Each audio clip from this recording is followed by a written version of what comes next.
Good evening. So we're continuing to look at this practice of patience, and for patience to be cultivated in a way that it is transformative and sustained, one needs to rely on using reasons to deeply transform our way of thinking and thereby our way of relating to or responding to adverse circumstances. So last week, the reasonings which are repeated and reinforced was the role of karma in what is experienced. And in terms of harm, the person who is inflicting the harm is doing so under the influence, under the control of their karma. Likewise, the recipient of that harm, they too find themselves in this predicament where they are being harmed because of their own karma. So there is this interplay of these beings who are under the control of their karma, being ordinary beings, their karma being contaminated, they encounter suffering. So we looked at that in the first two verses last week, and also looked at how the practitioner will, recognizing how beings are helpless, controlled by their karma and afflictions, without freedom, hold them all as dear, both those inflicting the harm and those who are being harmed, and generates the wish that may all beings relate to each other with tenderness, warmth, and care, was the verse said explicitly, with attitudes of mutual love. And I will generate, and the practitioner then makes the determined attitude of, I will emulate the Bodhisattvas. I will practice like Bodhisattvas and hold all as dear, whether they are the ones causing harm or the ones experiencing harm. I will hold them with the tender love, like a mother has for her dear child. So the meaning of this presentation, the meaning in the sense of how we should relate to it, how we should apply it, is first recognizing that no one wants to suffer. We all want to abide in happiness, but yet, bound in samsara, we experience suffering upon suffering. And this comes down to the recognition that as long as one is bound in samsara, one will suffer. Thereby, it's actually from samsara itself that one should be striving to gain freedom, not merely to make samsara more manageable, which only means hiding, suppressing suffering. It doesn't mean freedom from suffering. So what we need to be striving for is freedom from suffering. And which means the causes of suffering are what we have to abandon. And that is contaminated karma and afflictions, in particular, our afflictions. Here, the practitioner is primarily looking at their own mind in the sense of recognizing the wish for happiness, recognizing that it's the afflictions, their own afflictions that cause them to suffer. Would express that slightly differently. Their afflicted response to what is encountered is what causes one to suffer, not what one is encountering. Recognizing this leads to the determination, I need to gain freedom from my afflictions. In that way, I will not suffer. And gaining freedom from afflictions means watching the mind, being vigilant about one's mind at all times. What does it mean to be vigilant about one's mind? Vigilant about the presence, arisal, or absence of the afflictions. And how does one assure the afflictions are not manifest? By both being vigilant, looking out for them, and ensuring the mind is virtuous. The mind is virtuous, it is not going to be afflicted. So vigilance, watching for the presence of afflictions, ensuring the presence of virtuous minds, we need to rely on this at all times. This is what we need to train our mind in. And now, to take this technique and apply it to the general outline that these number of verses are covering, are particular circumstances whereby afflictions arise, in particular the affliction of anger. So these verses are about when our loved ones, and here we understand loved ones in a broader sense. So when our loved ones are attacked, usually this will be verbally, they'll be criticized, maybe they'll be assaulted, but not just our loved ones, but also the group that we identify with. In various circumstances, we identify with different groups, and when they are criticized, belittled, oppressed, we want to protect them. We want to rise to their defense. And we experience this with the rise of anger in our mind, expressing wanting to push away the source of this oppression. This is anger. It is an affliction, and it only leads to suffering now and in lives to come for ourselves and for others. So, how one then uses these particular verses to deal with anger in these circumstances is when someone is acting in an unkind way, an unskillful way towards our loved ones, towards our group, or it may be even possession, something that is ours and we value. They may be criticizing, they may be stealing from us, they may not be handling our possessions with care, but in a nonchalant manner, not protecting what they have borrowed from us, for example. Here, the practitioner will be aware that this person is not acting with freedom, but rather under the influence of their karma. This is merely their karma playing itself out. Understanding that, the mind will be relaxed and spacious, undisturbed, and that is the mind of patience. In the face of this adversity, where one's group or loved ones or possessions are being are not related to with care, the mind is patient, it is undisturbed, understanding that this person is merely acting this way as an expression of karma. They are acting this way because they are expressing their karma. That is all. I cannot change that person's negative karma right now, but I can change the karma that I'm accumulating now by responding in a non-afflicted way, in a virtuous way. And in this way, I can have a positive impact on my future protection. So this is how a practitioner will relate to what we're looking at here. There are many different afflictions, but they can all be condensed into three root afflictions, root poisons of ignorance, attachment, and anger. So these are listed as three afflictions, but they are entwined. Anger arises from attachment, which arises from ignorance. So to give an example of anger arising from attachment, when one is attached to is harmed, or one's attachment to it is impeded in some way, anger arises. And again, this mind of anger we should understand in its very broad sense, from frustration and annoyance when things don't go our way, to full-blown rage when we do not get what we want. This is all classified within anger. So when, for example, our family or our possessions are criticized or are harmed, or spoken about badly perhaps, or if it's our possessions, stolen, broken, then anger arises. And this anger is not just any old affliction. It is the most destructive of afflictions, destroying our happiness, destroying destroying our happiness now, as well as through destroying virtue, our happiness in the future. When anger arises, we cannot sleep.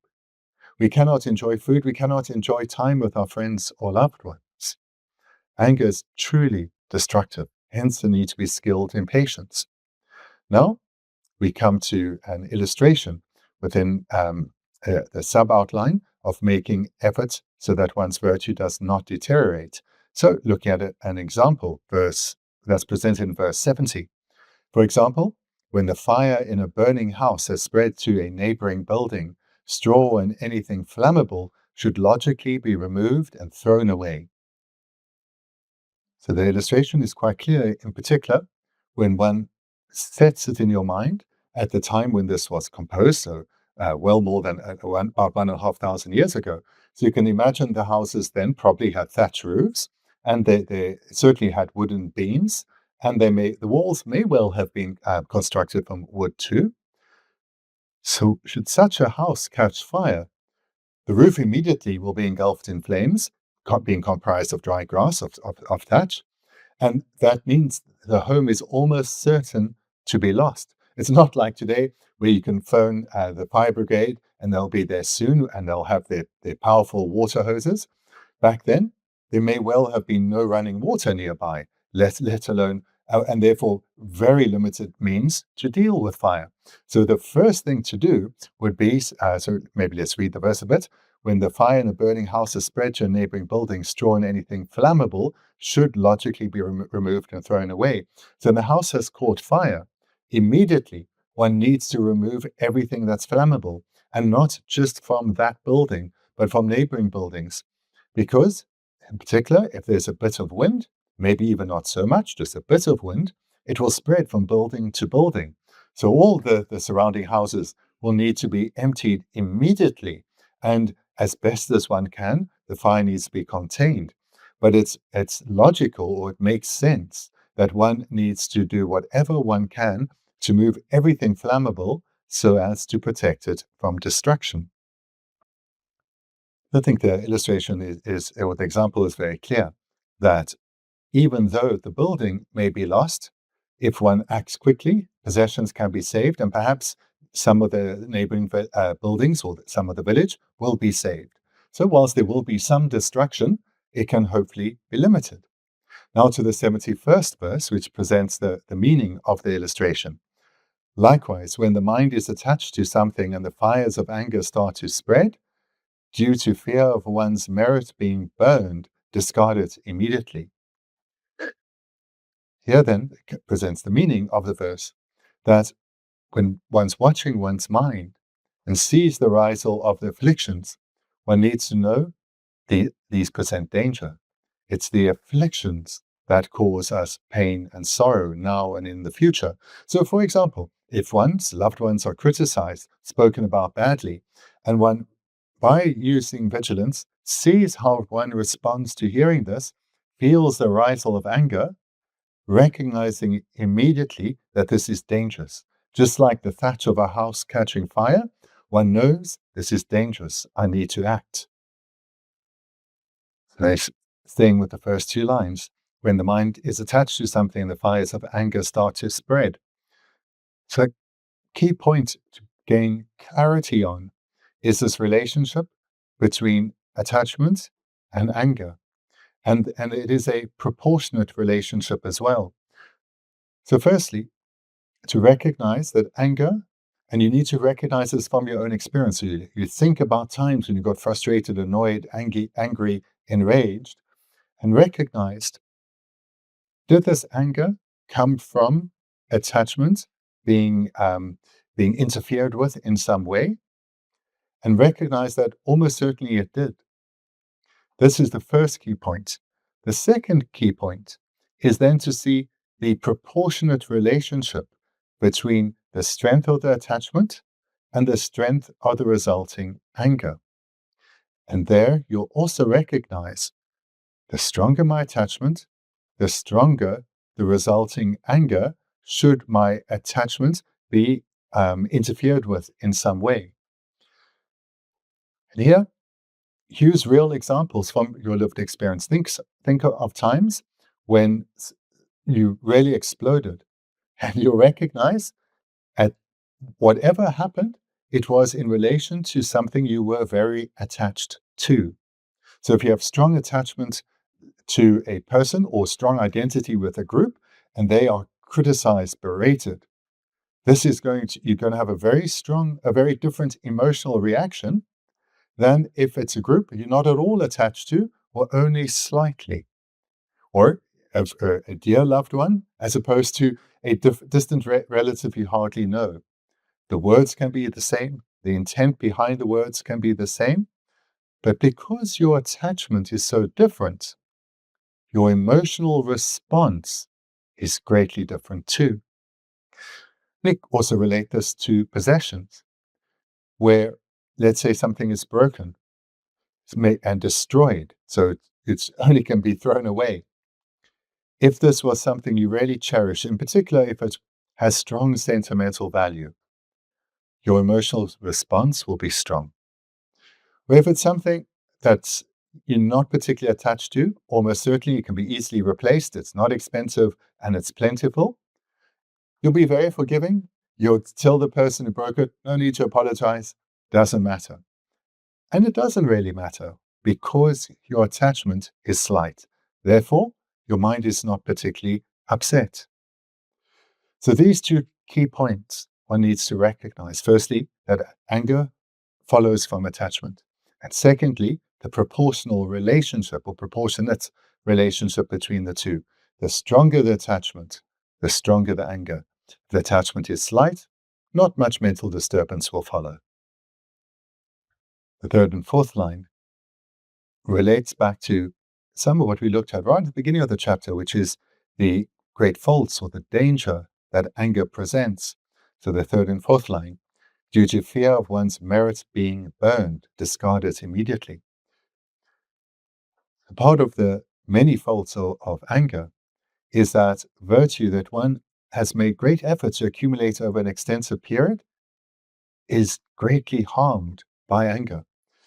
Virtue accumulated through developing a generous spirit, a wish to give of yourself, to be of benefit to others. This is greatly harmed by the mind of anger. The mind of anger is so contrary to this wish to give of yourself, wish to be of benefit to others, that this mind of anger greatly harms previously accumulated merit. So too the merit that comes from, for example, ethics. Ethics, ensuring that one's mind is refrained from what's non-virtuous, and thereby one's speech and behavior accumulates extensive virtue. But anger is contrary to that. So therefore, anger greatly harms previously accumulated merit through acts of, for example, ethics. And the fault that follows from the destruction of merit, or the great harm to our merit, isn't merely something theoretical. It means the causes for our happiness have been harmed. Particular, the causes for excellent rebirths and good conditions in our rebirths. This is harmed by anger. And this is something that we should have no doubt about. So this word correctly translated as fear, in other circumstances, it's translated as doubt. So you could say, have no doubt, but there's not a negative. But the meaning is one should fear the destruction that anger will bring, the destruction to one's merit, and thereby the destruction for the causes of happiness.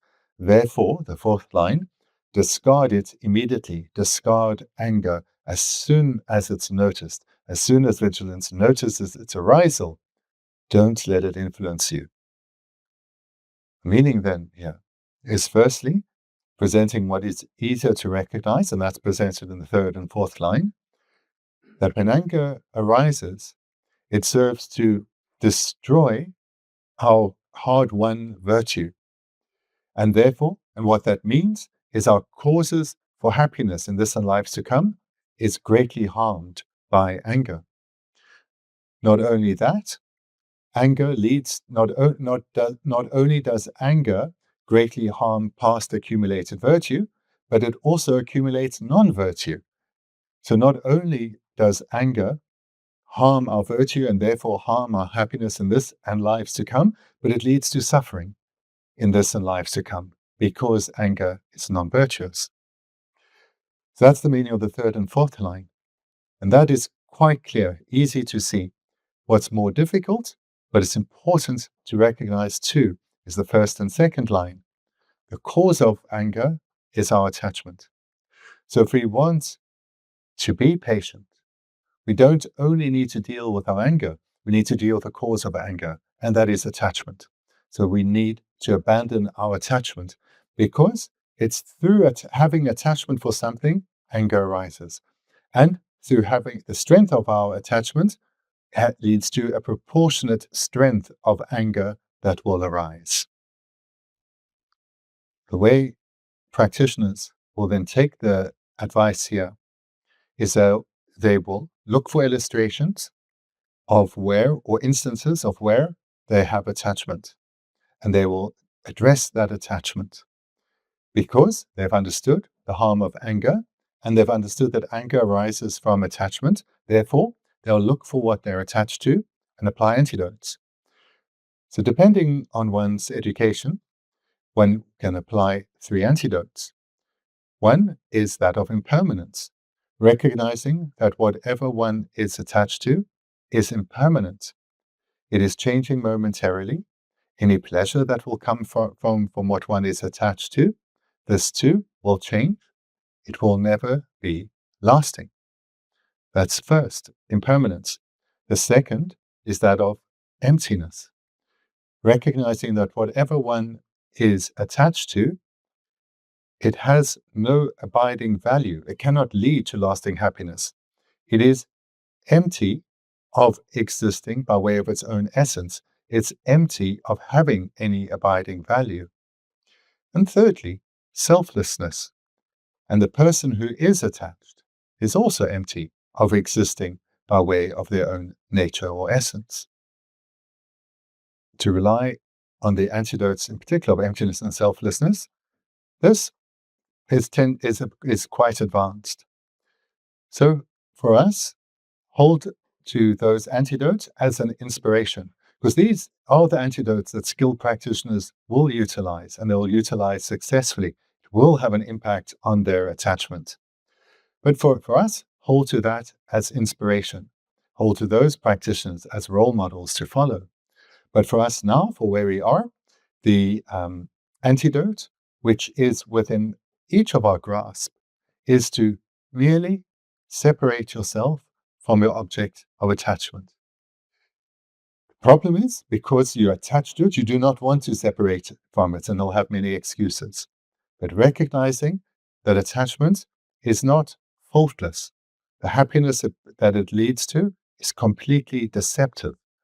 Therefore, so that I can spiritually progress, I need to separate myself from what I'm attached to. And here, think of illustrations where you have done so, maybe inadvertently, but watch the results. Perhaps you're on holiday somewhere, it was fantastic, you thought, oh, I never want to leave here, but in the end you had to. And it was maybe a bit gut-wrenching to leave this wonderful place. And when you're flying away, you're missing it. Showing your photographs, you're missing it. But after a week or two, it was forgotten. This is what happens when one separates oneself from what one is attached to. The attachment will fade, because attachment itself is not only empty, but it is also impermanent. So I encourage you, make use of that first antidote, because this is within the capacity of everyone. It does mean standing up to one's attachment, and that can be done when one truly recognizes the faults of attachment. To help recognize the faults of attachment, rely on 2 further antidotes. And again, these are within everyone's capacity, because those are selflessness and emptiness we hold to as an aspiration, but they are quite advanced. But the further antidotes, in addition to separation, the antidotes to deal with attachment are those of impermanence. So to recognize whatever one is attached to, in all its finery now, whatever it may be, this is not how it is going to remain. It is changing momentarily, and it's not improving, it is degenerating. It is going to end up worse than it is now. So therefore, I'm placing my hopes in something that is fading away before my very eyes. That's the first additional antidote. The second is that to look for its faults. What we are attached to, we've exaggerated its good qualities. Remind ourselves, get more a balanced view by reminding ourselves of its faults. So these 2 antidotes of impermanence and looking at its faults, getting a realistic view, these are within our capacity. So the process here is we need to see the danger of anger. And this is a good place to start. Because it's easy to recognize the danger of anger. And then to recognize that anger comes from attachment. This will help give us a strength of mind to apply the antidotes to attachment, because it is challenging to apply antidotes to attachment, because our mind will scream out for what we attach to, coming up with many reasons why we should have it. So in this regard, the Shantideva continues in the 72nd verse with a further illustration. If instead of being executed, a person's hand is cut off and then released, how can that not be good? If through human suffering a person is spared from hell, how can that not be good? Here, Shantideva is guiding us with an honest recognition that it is difficult to not be overcome by attachment and to not be deceived by attachment. Because attachment arises so easily and in relation to so many things. We live in the realm of attachment, or the desire realm. The word desire, attachment is the same word. So this is the realm we live in. Attachment arises so easily and in relation to so many things. Attachment to food, to clothing, to possessions, to people, etc. And these are the easier ones to recognize. We also attach to our reputation, what people think about us. This is why we don't like to be criticized. We don't like it when others demean us, belittle us. We have this response because we care for our reputation. So therefore, with attachment arising so easily and in relation to so many things, it really takes great and constant effort to deal with this mind. So here, Shantideva gives us an illustration to encourage us in our endeavors. So the first two lines of the 72nd verse. If instead of being executed, a person's hand is cut off and then released, how can that not be good? So if we think of either other countries or certainly ancient times where punishments were like this, where a person was facing death, but somehow, through great good fortune, their death sentence was commuted and their arm or their hand was merely amputated, and then they were released. They would be thrilled. They would feel they got lucky because they were facing death and they knew they were otherwise going to die. So this then is the illustration. And the third and fourth line presents the meaning of the illustration in the first two lines. If through human suffering a person is spared from hell, how can that not be good? So human suffering, here, all the variety of physical and mental sufferings we experience. So for example, if others criticize you, or they complain to or about you, they moan to you or about you, this kind of thing no one likes. But if one's trained one's mind well, recognizing, as we saw last week, this is merely a manifestation of karma. On one hand, the person is expressing their karma, and you, on the other hand, are experiencing your own karma. Therefore, if I'm skillful whilst being on the receiving end of, for example, criticism, if I'm skillful, I'm not only exhausting previously accumulated negative karma, but because I'm being skillful and not responding in an afflicted manner, I'm actually creating causes for excellent rebirths. I'm both exhausting non-virtue and creating extensive virtue.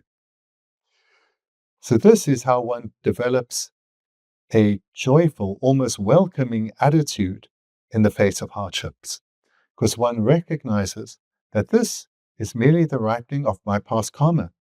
And because, and this is the key part, I'm not responding in an unskillful manner, I am both exhausting this past negative karma and accumulating virtue. So if someone is really striving in the Dharma, striving to cultivate the minds within them, they will purify extensively in this manner. They will exhaust past non-virtue and replace it with virtue. We're training the mind well. When one encounters hardships, again, whether it's physical hardship or mental suffering, by having trained one's mind well, recognizing this is merely the ripening of one's karma, that's all. I can let it go. Don't need to take it personally. It's not about me. It's not about the other person. It's merely an expression of karma. And if this unwanted circumstance is coming from another person, recognizing that this person now is suffering. They're expressing their afflictions and their negative karma towards you. They are suffering and they are creating the causes for further suffering. And because one's mind is spacious, because one's mind is seated in the Dharma, one's response for this person will be one of love and compassion, wishing that this person could be skillful with their own suffering mind in the way that you see you are becoming. So in this way, you're responding with wisdom, with love and compassion towards the suffering person. And this means instead of experiencing suffering because of their unkind words, for example, or physical hardship, rather, one is accumulating extensive virtue. So this is how one transforms hardship into the path. This is how one exhausts non-virtue and at the same time accumulates extensive virtue. So to bring together some of the key points we've been looking at, spoke in the earlier verses about how anger comes from attachment. So a key way to deal with anger is to deal with this cause, attachment. And attachment arises in relation to so many things and so easily. So here, in this particular part, we're talking particularly in relation to our loved ones or the group we identify with. And in various circumstances, there'll be different groups we identify with, or our possessions. And I also mention things like our reputation, and also think our body, whatever it may be, things we are attached to. We need to recognize that attachment is not something that, oh, if it's strong, I imagine it's a problem. But all forms of attachment we need to deal with because attachment only leads to suffering. Moreover, when our attachment is impeded in some way, anger will come. And if the attachment is strong, the anger that results will be intense. So therefore, through this recognition that I don't want to be angry, therefore I need to eradicate the cause attachment, I need to discard my attachment, as the previous verse said. We hold as an aspiration to be able to rely on the excellent antidotes of impermanence, emptiness, and selflessness, but for now, rely on those that are easier, more at our level. Firstly, to separate ourselves from what we are attached to, physically separate ourselves, distract ourselves so we don't think about it, and so forth. Also, recognize its impermanence. It's not going to last. Therefore, it's not reliable. Therefore, to place my hopes in it is misplaced. That's the second, the separation, impermanence. And then the third, to see it in a balanced way. The mind of attachment exaggerates the good qualities of something, makes it seem just wonderful, when in reality, it's got many other faults to it. So we need to see it in a more balanced way, to recognize that if I overindulge, problems will come, and so forth. So those are three antidotes to attachment that are within our capacity: separation, impermanence, and looking at its faults. And secondly, with this verse we've just looked at, with the recognition that dealing with attachment is challenging because of being attached to something, the mind will scream out at us when we are trying to separate ourselves from what we are attached to. This attachment of ours will mask many excuses as reasons. The mind of attachment will try to convince us not to give it up. Just this once. It doesn't really matter. Here, we can rely on the illustration given in this verse. So we maybe learn these 4 lines or keep them at hand and remind oneself dealing with a slight hardship will lead to one becoming more skilled in dealing with one's mind. Being more skilled in dealing with one's mind is the very meaning of spiritual progression. So therefore, especially when starting out to deal with our attachment, it is challenging, but to embrace this as an opportunity. Embrace this as an opportunity to progress, spiritually develop. And in this way, rather than just following one's habitual patterns, one can apply oneself to the antidotes. The 73rd verse. If even my present suffering is beyond my capacity to bear, then the cause of hell suffering, anger, surely must be overcome. Look at the whole verse. If even my present suffering, here, general section is about when one's group, one's loved ones, are criticized, challenged, threatened, whatever it may be. But you can take it broadly. One's physical pain, one's possessions, whatever it may be, whatever suffering one presently experiences. If even my present suffering is beyond my capacity to bear. So if I cannot bear this suffering, this means my mind is overwhelmed by the suffering. Well, this word translated as to bear is a word for patience.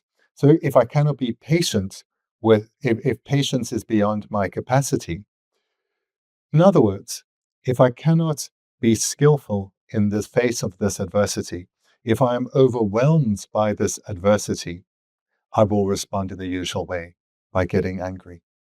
Third and fourth line, then the causes of hell's suffering, anger, surely must be overcome. So here we're recognizing I must try that in these instances where the suffering, whatever it is, compared to the lower realms, is slight. What we as humans experience is nothing like the lived experience in the lower realms. So if this is not beyond what I'm experiencing, the suffering I'm experiencing, is not beyond the capacity of myself, of humans, to forbear. I can do this. I need to do it. This is my opportunity to embrace and deal and develop my mind so that I can deal with challenging circumstances in a skillful mind. Now I have the opportunity to purify sufficiently so as to avert rebirth in the lower realms. But if I respond with anger rather than patience, I'll be creating causes for rebirth in the lower realms, for further suffering.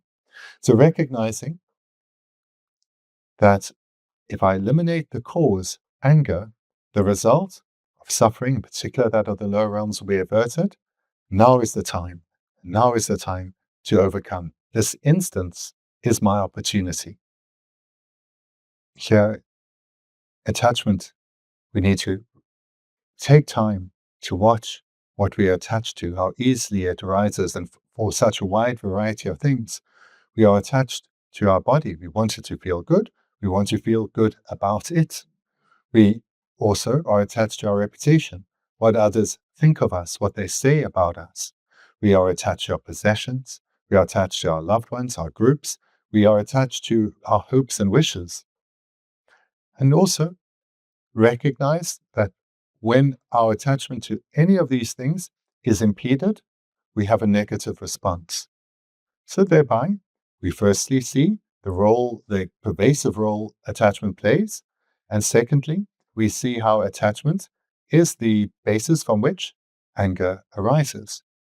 This then gives us the encouragement to deal with our attachment, to challenge our attachment, and this in the ways that I've mentioned, that of impermanence, separation, and looking at the faults of what we are attached to. Then, as has been brought about in these verses, the latter verses, recognize that when attachment arises, we need to deal with it, and that this is an opportunity to transform our mind. This attachment arises almost continuously, and usually we just follow our attachments blindly, unthinkingly, without any mindfulness. But when we have this precious opportunity that our vigilance has recognized attachment and mindfulness has reminded us of the antidotes, this now is an opportunity to transform one's mind. So this is an opportunity to embrace. So to recognize this as an opportunity to embrace requires what is presented here being taken to heart, through reflecting on it again and again. The inner shift that we need to come to is not that where we are attached to something, for example, we want to separate ourselves from it. It's not to see this as a loss, that I'm giving up what I'm attached to, and because that way of thinking makes it difficult. But rather, we see I'm not giving up this object that I'm attached to, I'm giving up my attachment to it. And therefore, I'm giving up the suffering that results from attachment. This then reframes our separation from what we are attached to. It reframes our application of antidotes as something positive. It's not, I'm depriving myself, but I am giving up the causes of suffering. So this is an intelligent way, a skillful way to think about this process. Moreover, so that's one key way to think about giving up attachment. Secondly, whenever we are challenged in the Dharma, either because we're trying to give up our attachment or we're trying to deal with our anger, recognize that whatever has disturbed our mind, this situation in reality is meaningless. It is exploded in a disproportionate manner in our mind. But when we think of all the problems we've had in life, say many years from now, we look back to this period, we almost certainly will not even remember what we are frustrated and annoyed about right now, or this little thing we attach to. It really has no significance. And that's just looking at this from this life's perspective, not at the stream of lifetimes. Lastly here is to recognize that life is filled with many frustrations and problems.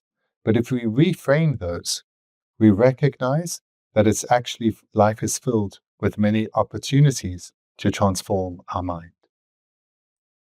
Perhaps the most common source of mental unhappiness is what others say or we imagine they are saying about us. So, for example, if someone criticizes us, merely hearing these words leads to our mind becoming unhappy.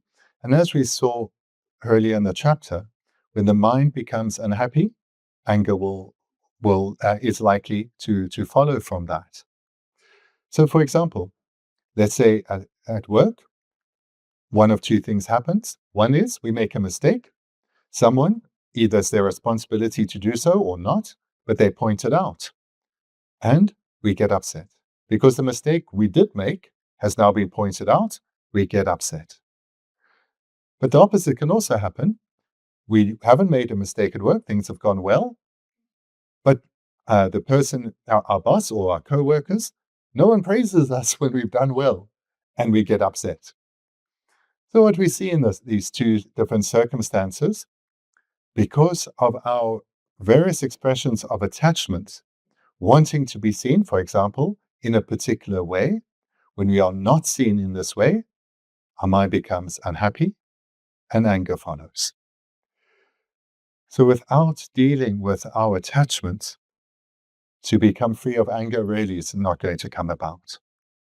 We have to both deal with anger and attachment, and in particular, by reducing our attachment, that will have an impact on our anger and make that easier to deal with. So to then tie back to what we looked at also last week and earlier in this presentation, that when others, particularly with verbal harm, but also physical, but when others are talking to us in an unkind way, to recognize that this is nothing about us. What is happening is this person is expressing their karma and afflictions. That is all. We are just, because of our own karma, the recipient of what is being said. So it's not really about us at all. It's about the suffering person in front of us. If we've taken that to heart, we will not take what is being said personally. We will not place exaggerated importance on it. What we will place importance on is the suffering being before us. Our heart will open towards them, and love and compassion will readily arise for this being who clearly is suffering. We hear it in their very words, in their tone, and see it in their facial expression. But to be able to do so in the face of adversity, in someone saying harsh words, cutting words, requires prior training, extensive prior training. When the mind becomes habituated to this way of thinking, it will become who we are. It will be our natural way of responding. It's just like if one has been vaccinated against a disease, when one's body encounters that disease or those groups of bacteria, The body's skilled and can deal with the bacteria. No problem at all. You may not even have any awareness that this was an adverse circumstance that you've skillfully dealt with.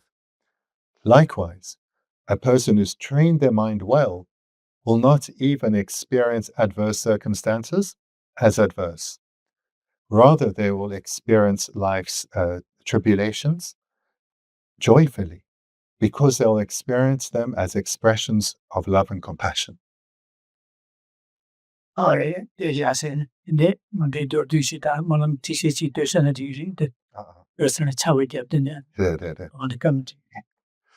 So thank you. We can conclude there for tonight.